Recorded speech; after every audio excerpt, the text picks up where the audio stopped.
Jaya Radha Madhava Kunja Bihari.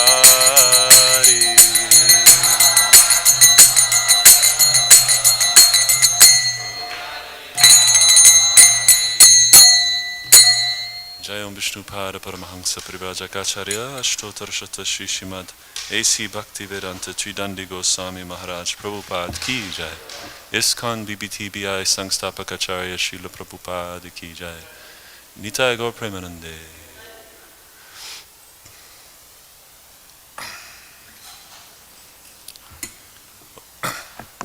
Om Namo Bhagavate Vasudevaya.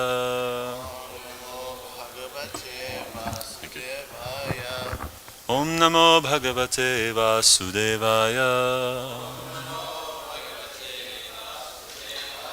Om Namo Bhagavate Vasudevaya.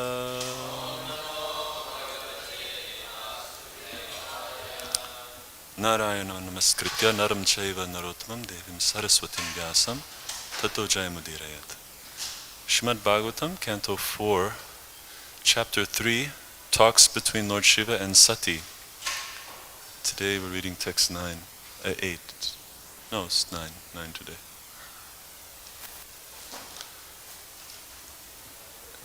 It's 9. Yesterday we did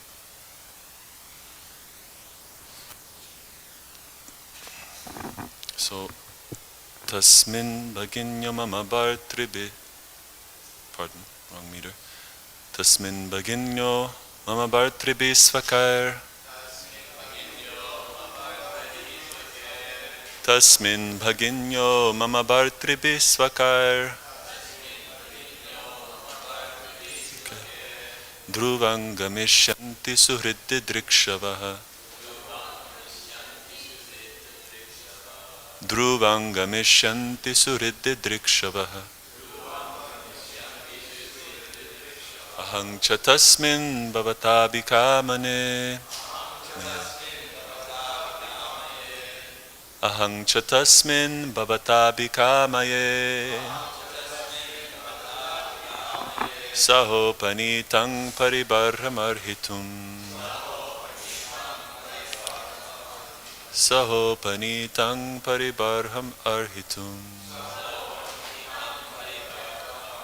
Tasmin bhaginyo mama bhartṛbhiḥ svakair. Dhruvaṁ gamiṣyanti suhṛt-didṛkṣavaḥ. ahaṁ cha tasmin bhavatābhikāmaye. sahopanītaṁ paribarham arhitum.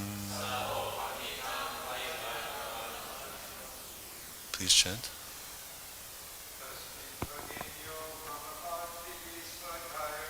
Tasmin bhaginyo mama bhartṛbhiḥ svakair.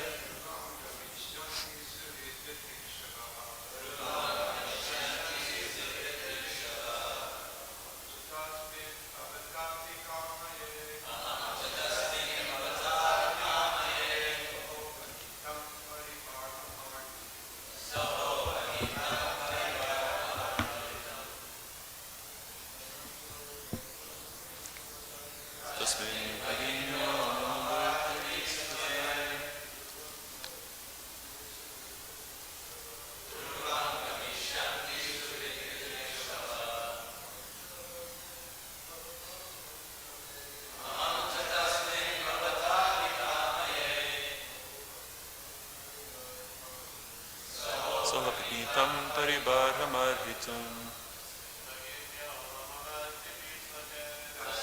Bhaginyo mama bhartṛbhiḥ svakair. Dhruvaṁ gamiṣyanti suhṛt-didṛkṣavaḥ. ahaṁ cha tasmin bhavatābhikāmaye. sahopanītaṁ paribarham arhitum.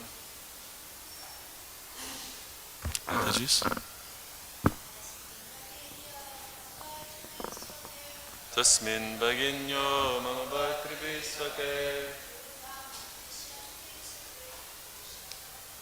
Dhruvaṁ gamiṣyanti suhṛd-didṛkṣavaḥ. Ahaṁ tasmin bhavatābhikāmaye. Sahopanītaṁ paribarham arhitum. Word for word meanings. Tasmin, in that sacrifice. Bhaginyaḥ, sisters. Mama, my. Bhartṛbhiḥ, with their husbands. Svakair, their own. Dhruvam, surely. Gamiṣyanti, will go. Suhṛt-didṛkṣavaḥ, desiring to meet the relatives. Aham, I. Cha, and. Tasmin, in that assembly. Bhavatā, with you, Lord Śiva.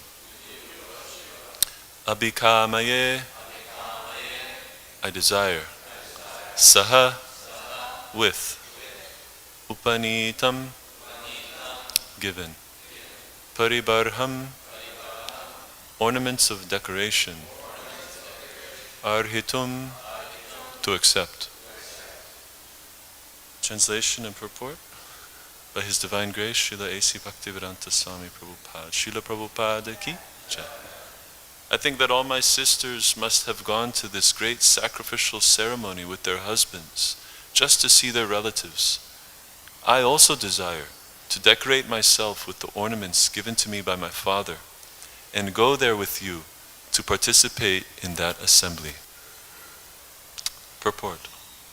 It is a woman's nature to want to decorate herself with ornaments and nice dresses, and accompany her husband to social functions, meet friends and relatives, and enjoy life in that way. This propensity is not unusual, for a woman is the basic principle of material enjoyment. Therefore, in Sanskrit, the word for woman is stri, which means one who expands the field of material enjoyment. In the material world, there is an attraction between woman and man. This is the arrangement of conditional life. A woman attracts a man, and in that way, the scope of material activities involving house, wealth, children, and friendship increases. And thus, instead of decreasing one's material demands, one becomes entangled in material enjoyment. Lord Śiva, however, is different. Therefore, His name is Śiva. He is not at all attracted by material enjoyment, although his wife, Sati, was the daughter of a very great leader and was given to him by the request of Brahma. Lord Śiva was reluctant, but Sati, as a woman, the daughter of a king, wanted enjoyment. She wanted to go to her father's house, just as her other sisters might have done, and meet them and enjoy social life. Here, she specifically indicated that she would decorate herself with the ornaments given by her father. She did not say that she would decorate herself with the ornaments given by her husband, because her husband was callous about all such matters. He did not know how to decorate his wife and take part in social life, because he was always in ecstasy with thoughts of the Supreme Personality of Godhead. According to the Vedic system, a daughter is given a sufficient dowry at the time of her marriage, and therefore Sati was also given a dowry by her father, and ornaments were included. It is also the custom that the husband gives some ornaments, but here it is particularly mentioned that her husband, being materially almost nothing, could not do so. Therefore she wanted to decorate herself with the ornaments given by her father. It was fortunate for Sati that Lord Śiva did not take the ornaments from his wife and spend them for ganja, because those who imitate Lord Śiva in smoking ganja exploit everything from household affairs. They take all of their wives' property and spend on smoking, intoxication, and similar other activities.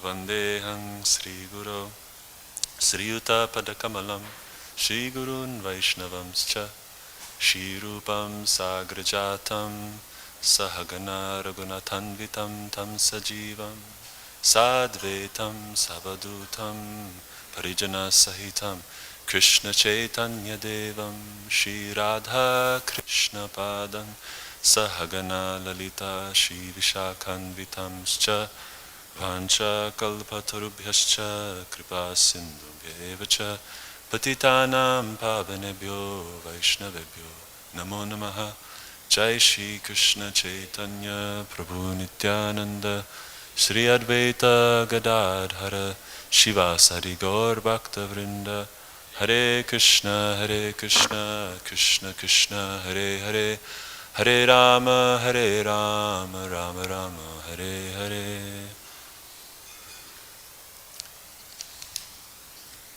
I think that all my sisters must have gone to this great sacrificial ceremony with their husbands just to see their relatives. I also desire to decorate myself with the ornaments given to me by my father and go there with you to participate in that assembly. Hare Krishna. Thank you everyone for coming. Very happy to be back in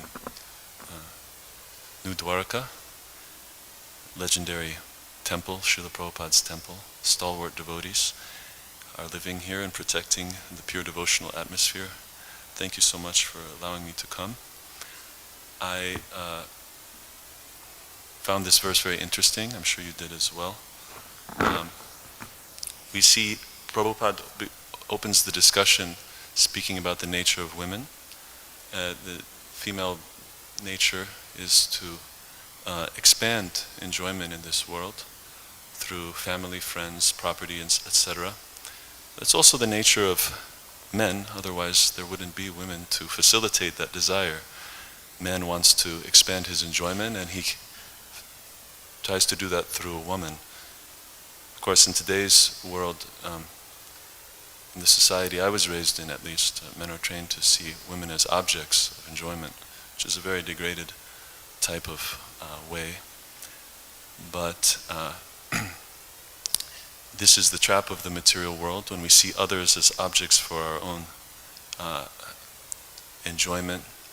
This exploitative mood needs to be removed, both in men and in women.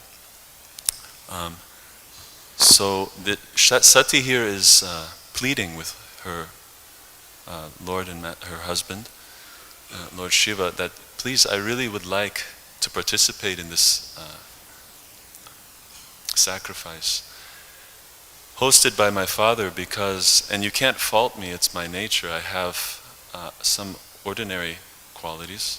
You can't expect me to be ideal like you, perfectly detached and always absorbed in meditation on the Supreme.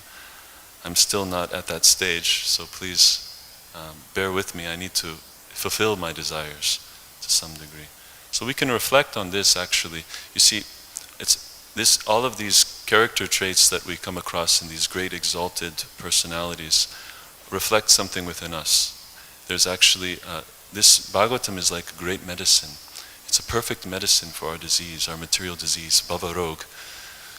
So Shukadeva Goswami is our doctor, and the whole Bhagavatam is meant to bring us to the stage of being able to appreciate and become attracted to Krishna in his transcendental pastimes, and to strongly desire to participate and assist in the eternal enjoyment and transcendental dalliances of Shri Shri Radha and Govinda. But because we're in a very conditioned state, so the Bhagavatam goes through all the necessary steps to purify our psychology. The first 3 cantos, which we've gone through, deal a lot with ontology, with what is God, what is this world, how is everything here existing, what is devotional service. It deals a lot with sarga and visarga, the creation. In this 4th canto, we see now that we're encountering human psychology. Right? This is tendencies that are in all of us. We all have a bit of daksha in us, a bit of sati in us, and we're aspiring to be more like Shiva. So yes, the Bhagavatam is, like I said, a medicine.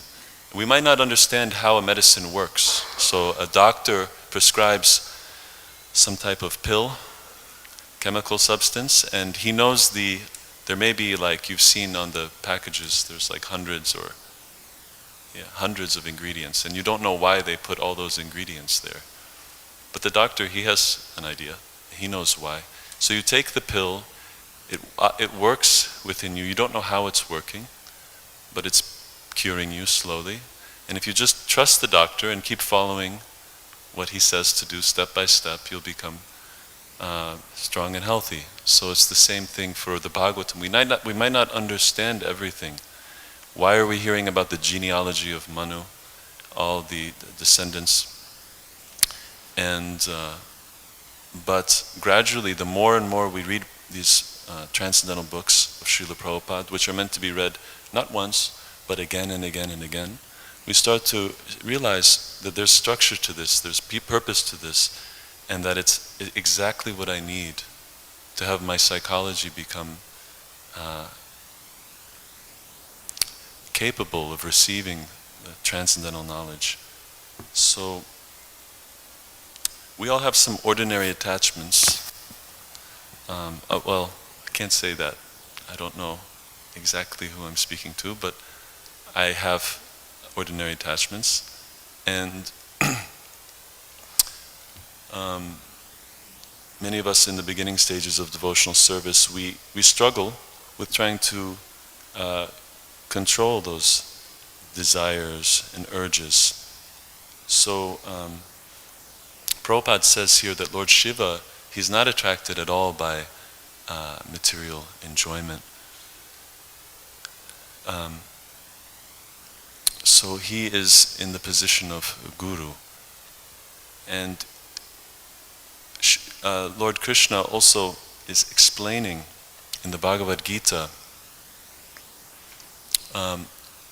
how is it that a person can be continually fixed in transcendental consciousness. So he speaks to Arjuna in the 5th chapter. I'll bring that up real quick. He says, "Those whose minds are established in sameness and equanimity have already conquered the conditions of birth and death. They're flawless like Brahman, and they're already situated in Brahman.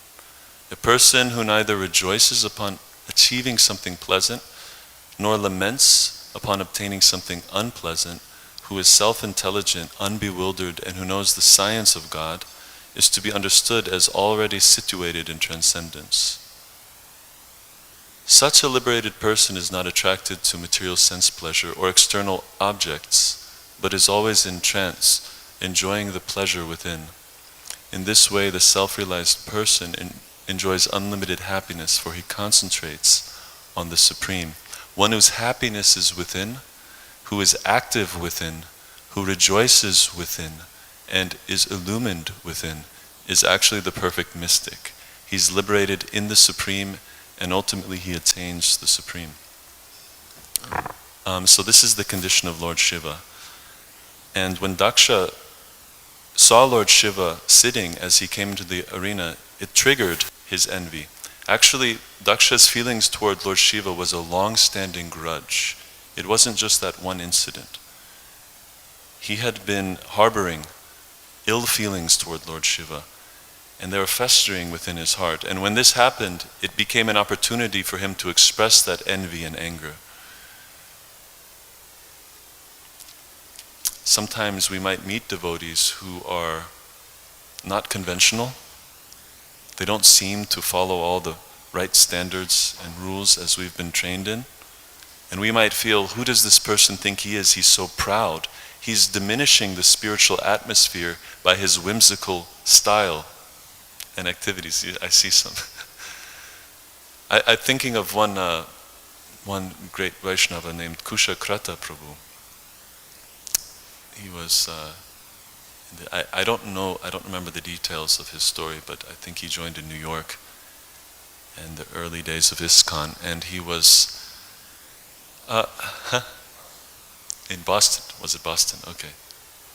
So he was very unconventional, and his appearance was rather dirty, unkempt, and disheveled. And they kept him maybe in the lobby or the foyer of the temple, and they were wondering how close they should allow him, how much they should allow him to be in the community. And I think it was, news came to Srila Prabhupada, some leader reported about this person, and Srila Prabhupada said, no, let him stay. Srila Prabhupada sometimes had the amazing feature of Lord Nityananda, which he displayed, very generous attitude towards people, anyone who was stepping towards devotional service, showing some favor towards Krishna. He would give them many, many, many opportunities. And later, this person who was kind of maybe neglected or not so much highly regarded by the devotees in the beginning, he became one of the most prolific translators, and he delivered amazing, beautiful translations of important works of our acharyas, and he has nourished the bhakti of many Vaishnavas around the world by his sacrifice and service. So we have to be kind of careful, right? All of us have some kind of grievances within us about what's happened to us in the past. We have maybe some grudges against other people that's not so easy to erase. But instead of it, what we see in this episode is that Sati, she kind of succumbs to, she doesn't have any ill feeling towards her husband nor her father, but she has an overwhelming desire to participate in the social function. She wants that social enjoyment.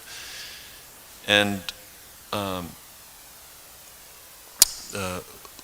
Lord Śiva, he's very much concerned with her well-being. And as a loving, kind caretaker, he doesn't force her. He gives her good, wise counsel. And then when she becomes angry at him and goes on her own, he gives a signal to his associates. And Nandishvara, his bull, and he asks them to please go and make sure that she safely arrives at the yajna, be with her. So a guru is like that. The disciple may not be ready to accept all the orders of the guru in toto, but the guru never loses affection for the disciple, even if the disciple is sometimes rebellious or unable to control their attachments. So we should always remember to have high regard for the guru. He is our ever well-wisher. He is a Vaishnava in very high standing. Titikshvara karunika suhṛdam sarvadehinam ajata shatrava shanta sadhava sadhubhushana. He's very dear to the Lord because he has developed the qualities of a Vaishnava, and he's ready to tolerate all kinds of insults and injury just so that he can benefit others. That is the mark of a Vaishnava. That is the mark of a saint. Sati complained to Śiva. She said, why do you say that he is not worthy of or we should not attend his sacrifice? You're saying that he's envious, but it looks like you're envious. You're fault-finding. Because he has the opulences of a saintly person. He has tapa, he has austerity. Daksha has wealth. Daksha has come from a good family. He has knowledge, all these things. And Śiva replies, he says, he is influenced by envy. You are influenced by your attachment. What you cannot see is that those good qualities in your father become hindrances. They become actually dangerous, just like a snake who has a jewel on the head. This jewel is very attractive, but the snake is envious by nature. So it is dangerous if a person has very good beauty, very good learning and education, if a person has fame, but their character is poor. If they're envious and proud, then that becomes a very dangerous and harmful situation for themselves and others. So deeper than these qualities is is the consciousness. Is a person holding on to envy and a desire to be honored? Or is a person cultivating humility and a desire to recognize the divine origin of every single soul, to treat everyone with respect? So Shiva was urging her, don't let your emotions be channeled in this way. You will be insulted and you will retaliate. It will create a great disaster. Emotions rather we're not meant to suppress or deny our emotions. They can rather be channeled towards devotional service. Any type of overwhelming emotion that overcomes us can be used in devotional service. And it takes practice, because in the heat of the moment we cannot control things. But if we practice taking shelter of the holy name, praying, we can do exercises like keeping a journal. In some way we have to go internal, introspect, and try to understand why we have certain attachments, why we have certain grievances that are hard to let go of, maybe from the past. Ultimately, the strength for that comes from attraction to the saintly character of Vaishnavas. The more we become attracted to the saintly qualities and example of great souls who show tremendous compassion and tolerance, the more we find within us the strength to actually overcome these pushings within us that cause us to try to act on those negative emotions, those fears, and that envy. So we can ask ourselves, how am I sati like? In what situations am I like sati? I can't let go of the things that I want to enjoy. In what situations am I more like Shiva, where I can feel more detached? I can instruct others in a detached way and think about the benefit of others, and avoid confrontational situations where offenses can start flying left and right. So, and another good thing to think about is how to avoid causing insult or offense to non-conventional devotees, personalities who may not appear to follow the normal way, but who are very respectable.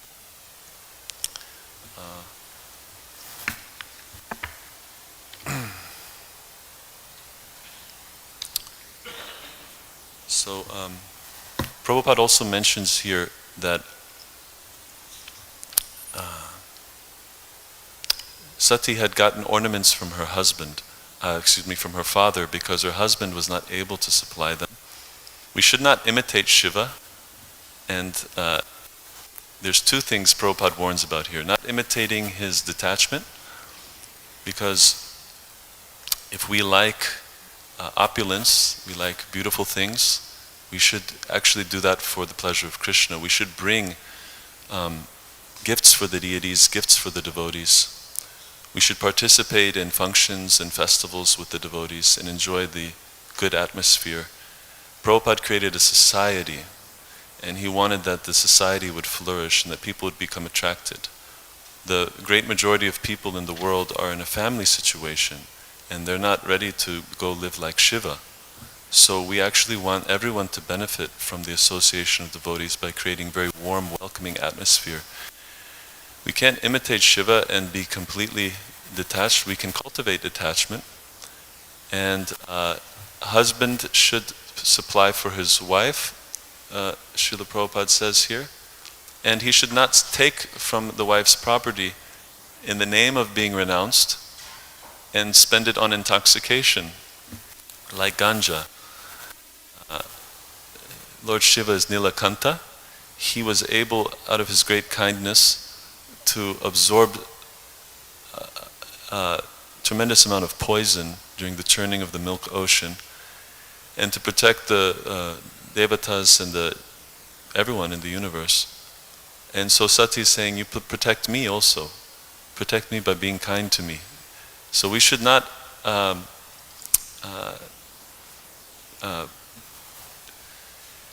be enamored by kind of a false display of renunciation.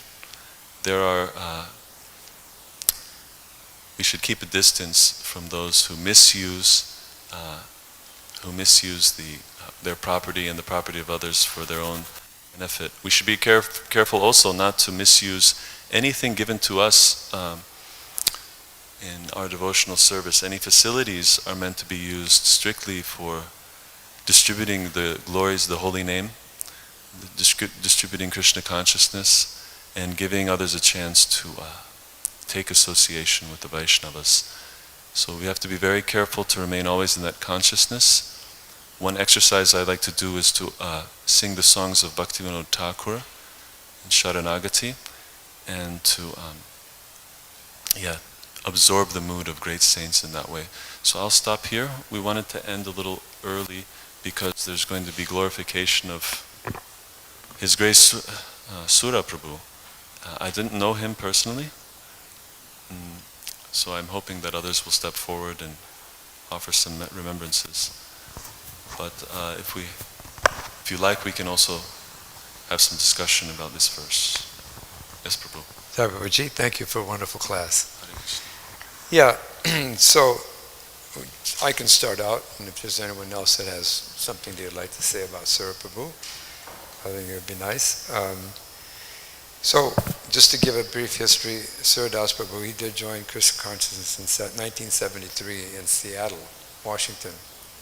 And he was a renowned book distributor.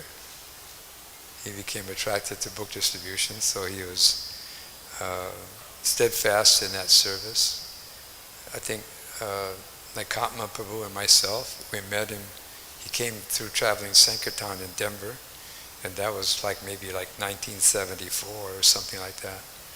And we immediately became good friends because Suradas was very fired up. He was very dedicated and really absorbed in book distribution.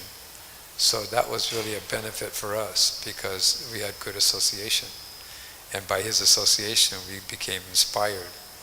And we had so many conversations together about how to increase and how to distribute. And that made us really focused on Srila Prabhupada's instruction. So by his association, that gave us a good head start. Through the years, he was a book distributor in the airports. He was Sankirtan leader. He did give some really amazing classes, a lot of them very funny. Some were very unorthodox for that matter. But he was extremely fired up. Sometimes his nature was such that people would be confused, but ultimately those that knew him, we knew that his real desire in his heart was to please Srila Prabhupada.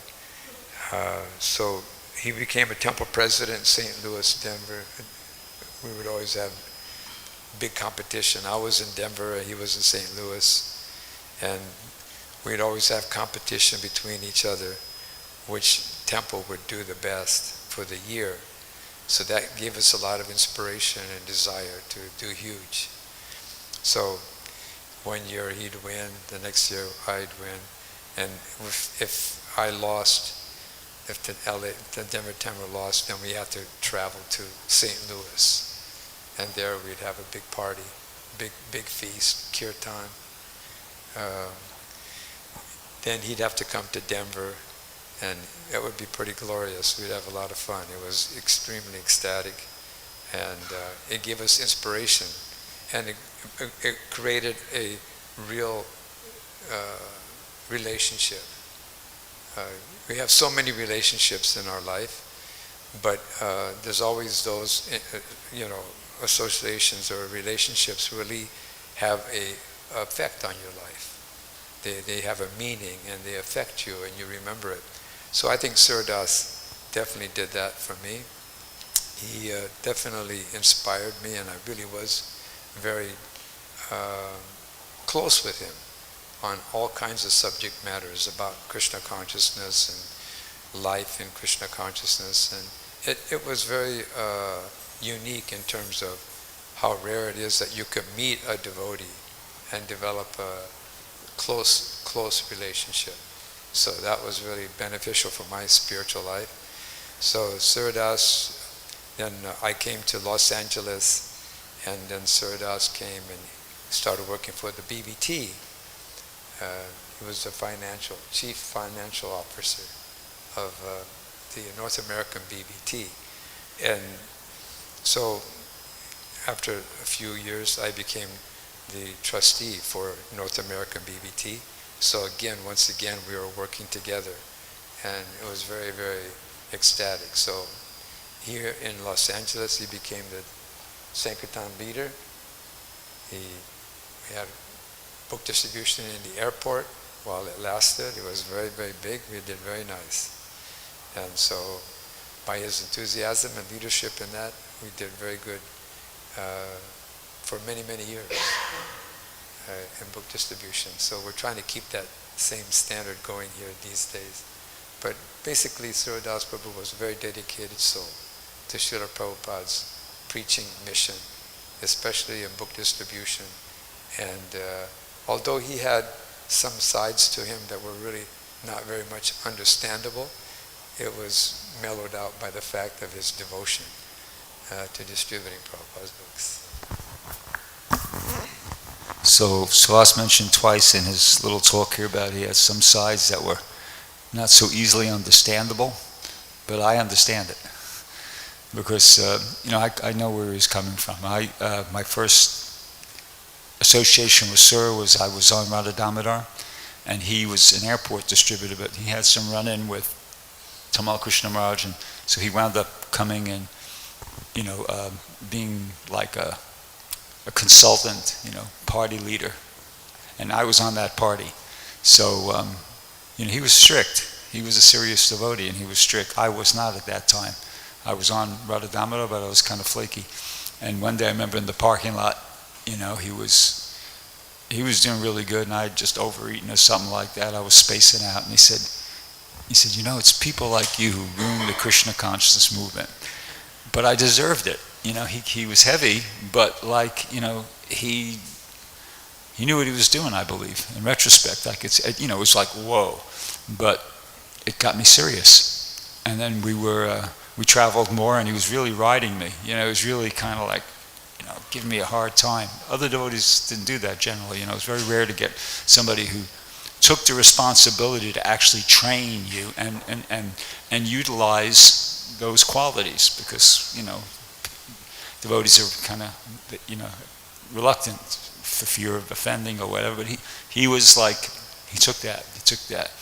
Anyway, but it worked out again good. He just kind of was on my case, and then one day we were in Bluefield, West Virginia, and we were distributing packs of incense and Back to Godhead magazines and some hardcover Bhagavad Gitas, and I ran out of all the packs of incense, and I started distributing sticks of incense to everybody. And they would say, well, I hand them a stick of incense, and they say, what is it? I said, it's a bug chaser. It helps to keep them away. And everybody was taking it and giving donations. Anyway, he gave me the nickname Bhagapati. And we used to celebrate every year. We used to remember Bluefield, West Virginia, and the single sticks of incense. And then when I came here, I used to go out on Sankirtan for a while with Savasbu when he came to New York, but he forgot. He didn't remember till maybe 6 months ago that we used to do. So when I first got here, I was the Bhakta leader, and I wanted to start doing Sankirtan. Anyway, Surya really lobbied for me because he remembered, and he I owe him thanks for, talking Savas into, keeping me on and giving me some sort of an arrangement so that I could do Sankirtan. So yeah, he was heavy sometimes for sure, but I know where he was coming from. I know the effect it had on me, and that's what I believe. I believe he was, not malicious, but Krishna conscious and trying to train people. And I, for one, feel like I benefited from that. I felt, his genuine concern for me as, a devotee, not just somebody being malicious and nasty. So that's my memory.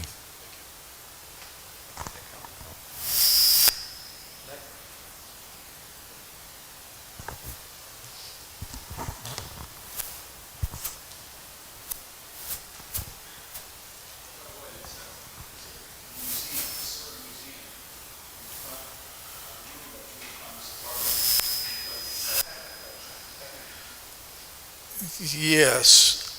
I was in New Dwarka from 1976 to 86, and at that time there would be, the temple president and GBC here would have big meetings of his zone, and all the heavies would fly in, and among them was Svas and Sura. They were like Krishna and Balaram.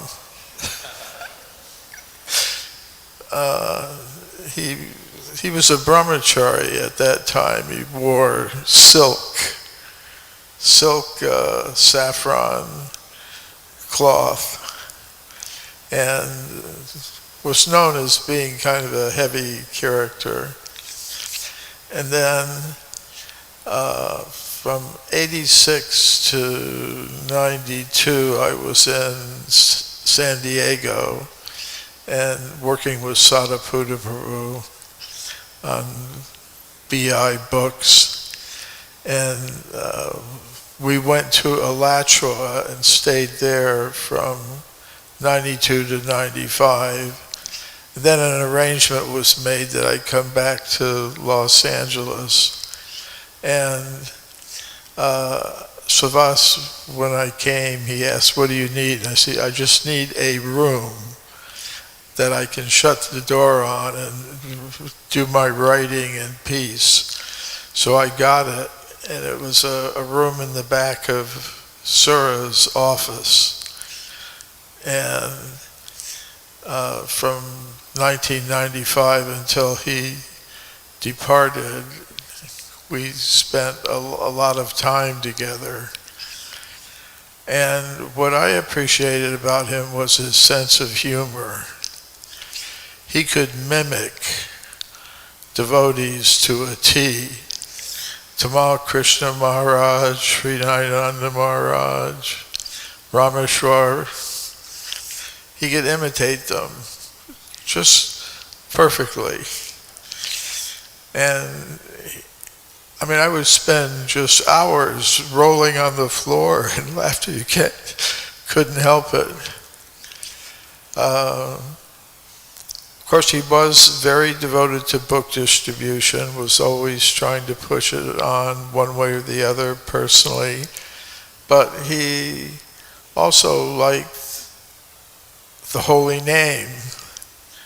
And I saw him, in the 1990s or early 2000s, when he would, he determined that we needed to be present in the just beginning kirtan bhajan, kirtaniya bhajan type of preaching.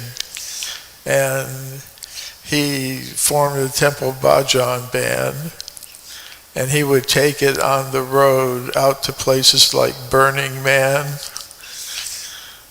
and all kinds of events, yoga clubs, everywhere. So he was one of the pioneers in that area. I know he would talk to me a lot about Japan. His real ambition, even up to the end of his life, he wanted to go to preach in Japan. He said he'd been there once, I guess, and had done some preaching. And then, even to the end of his life, he was still dreaming about that. And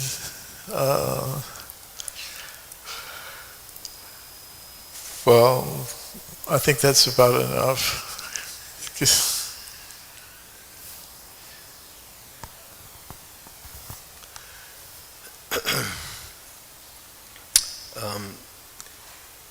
We, as Savas mentioned, we first met Sir Das in Denver in '74. He came with a couple Prabhus, and they were traveling Sankirtan. And he, as was explained, was quite a intense personality, and he had a knack, I noticed, to be able to approach people that you probably wouldn't be interested in, that looked a little odd, but he had a way of engaging them in taking books. And it was shortly after that that I went to Chicago and joined the BBT party. And shortly after that, he came and also started distributing in Chicago for a bit. And again, he had a knack of talking to the strangest people and would engage them. And the airport authorities really got irritated by it. And to the point where on one occasion he was accosted. I remember he got, I wouldn't say beat up, but he was physically attacked. And then he would sometimes connect with this one lady who was working with the USO in O'Hare. And she had, something was going on between the two of them. They just did not mix. And she would make it a point of following him throughout the airport. And whenever he would try to talk to someone, distribute a book, she'd come and try and break it up. And that developed into a real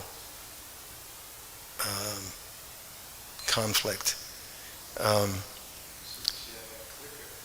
Yeah, she started all kinds of things. The clicker program, the employees coming by with books that were mutilated and give them to the service boys or some of the other persons who were coming through. And it was just finally he just left. I remember he ended up going off to New York. And then the party eventually merged with Radha Damodar, and he and I would travel together, going from different airports to different cities, with the idea of helping those temples organize their big book distribution. More than the small street stuff, but mostly the airport distribution. And so we spent a lot of time together, and then he had this thing that in those days, the devotees were wearing wigs and going to the airports and other places. And he had this knack of, he had this wig that looked like a terrible mop. And it was like sideways.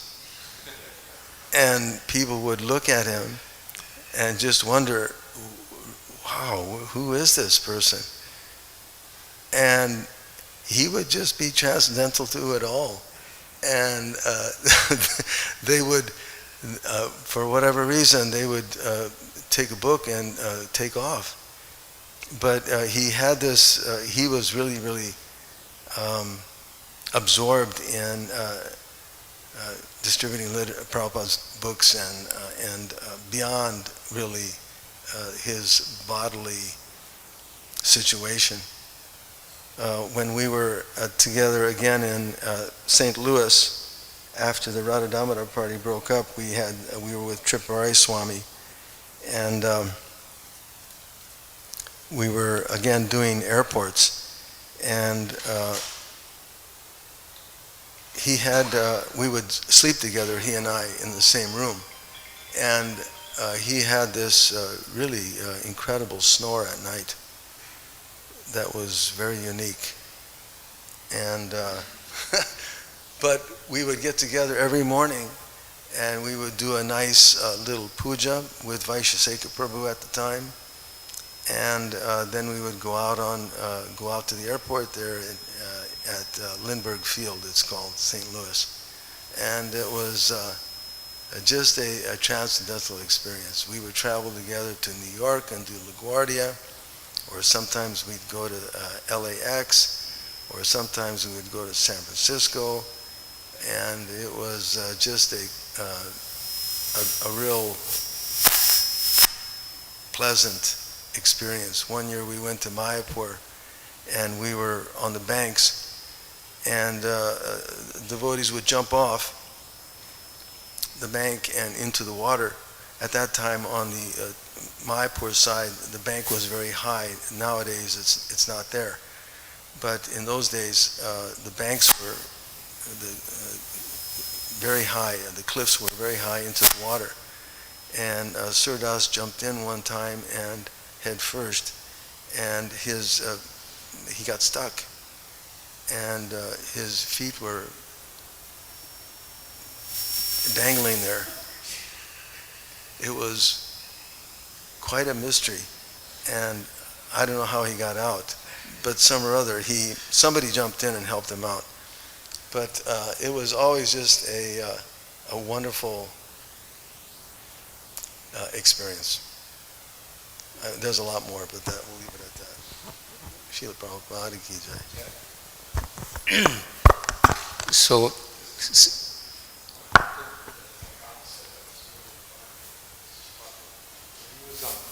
when he was at the airport in book distribution, he'd be talking to somebody, and somehow he wasn't even looking at the person, but he was just talking. And then what he would do, he would stick his hand underneath his wig, and he'd scratch his head. And I was watching the person he was talking to, and they just kind of like, they didn't know what to do.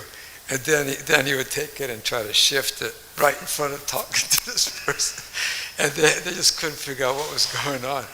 But still, they took a book. So he did this so regularly that it was, it kind of woke you up. He'd be 10, 20 feet away from you. And he would go through all these motions, and when you saw him, all you could do is just laugh, and it'd make you happy. So one of the things that I really admire about Shura, and this is genuinely, he will give Bhagavatam class, and he was so sharp. He will quickly quote verses, and he will knew a lot of shastras, more than many other devotees here. So he was a quick thinker, like immediately sharp. And if any younger devotee sometimes will do something inappropriate, you have to be very careful when you were next to him. He will chastise you like anything. But I want to mention some things about his abadut thing. Like so as Prabhu was saying, sometimes he did certain things that we cannot understand. He used to come to my apartment, and then he just go right directly to the refrigerator. And then he said, "What do you have here for food?" I said, "Oh, I just cooked something here. Would you like?" He said, No. What do you have that from 3 days ago, 4 days ago? What? I said, this. I said, no, don't touch that. It's been for 3 weeks, because usually sometimes you have extra food that you want to give to the birds. You don't want to throw out. You want to give to the other living entities. He said, this is what I want. And I go, oh my God, really? But that's, his unique nature. It was like an abadut. He will come to the temple like in the winter time, it's very cold, and you try to offer him a mat, and he said, no, I don't need it. And then some devotees couldn't understand. He will try it again. No, Prabhu, sit on it. No. And then if you insisted, he would really be angry at you. And one thing I want to mention is that, let me see, he was busy talking in the phone, and I need to talk to him, but he's ignoring me like anything. And then finally, I just remember, I said, Suraji Prabhu is from the Jewish background. He's a Jewish, so I know what I'm going to do. So to call his attention, because he's in the phone, I said, Sura Prabhu. He said, what? I said, Sura. He made my fingers like that, money. And then he said, okay. And then he said, please, I call you later. So that was Sura. But definitely I was thinking that if Sura Prabhu wouldn't become a devotee, he will be a comedian, because he will make you laugh all the time. Sura Prabhu ki jai. Yeah, one thing is that he was very austere. Yeah. Every year he would do that, what they call it, Sarvadan, where he would just eat this plain khichdi, no spice. What is it? Oh yeah. So he would do that for like 6 weeks, and he'd lose about 100 pounds. But barely he could walk around. So when I was in St. Louis when he was doing this yagya, so he wore a big, huge bear coat. He got this coat. It was huge. It was one of these old 70s coats, real big, and it was just made him look like huge. And so, this is really funny. So he was cooking. He'd cook for the devotees and for the deities. So I came in the kitchen while he was cooking, and normally you have a pot on the stove. So I said, what are you making? He said, I'm just making some, prasadam for the devotees. So he was going to take the pot off the stove. And so what he did is, he had this huge coat. So he put it underneath the pot. And that's how he removed the pot while he was cooking. Normally you get some gloves and you pick up it. He had this humongous coat that he cooked it, would pick it up. And he would be like that every day, cooking like that. And it was just hilarious.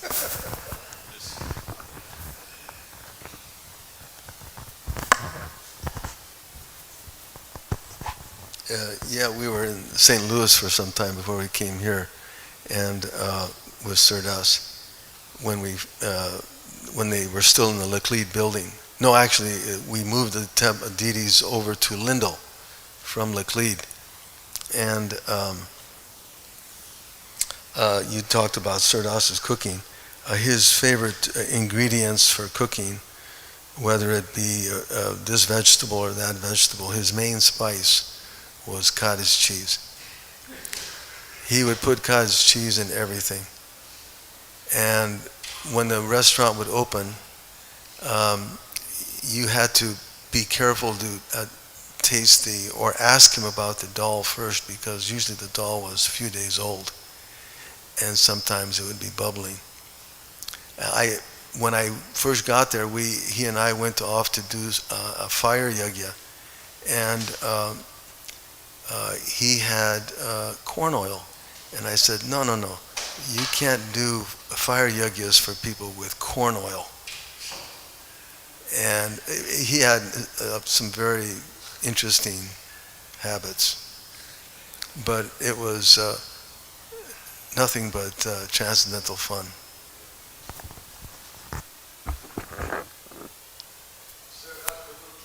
Jai. Okay, anything else? Srila Prabhupada ki Jai.